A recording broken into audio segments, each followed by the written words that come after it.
Hola, la resistencia en COS-TV es una que limita la cantidad de acciones que podemos hacer en esta plataforma. Dichas acciones son subir videos, seguir cuentas, dejar de seguir cuentas y escribir comentarios en los videos.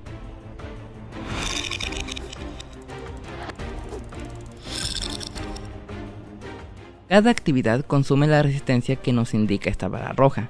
Al registrarse se le darán 100.000 puntos en resistencia, y mientras la resistencia se consuma, esta comenzará a recuperarse poco a poco hasta llenarse.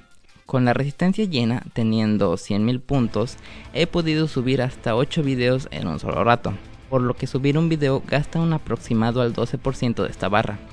No he contado la cantidad de comentarios que se pueden publicar, pero hice un comentario y me gastó poco menos del 2%, con lo cual podemos concluir que podemos hacer alrededor de 50 comentarios hasta que la barra se acabe.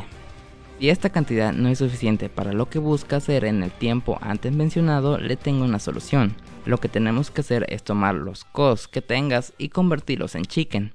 Con unos 5 COS que conviertan bastan para aumentar la cantidad máxima de resistencia. En pantalla se estarán viendo las cantidades que aumenta, así que puede hacer la prueba de si la alcanzan o necesita más. En caso de que haya convertido una cantidad mayor a chicken y lo quiera volver a convertir a COS, tiene que esperar 3 días para que esta conversión sea posible.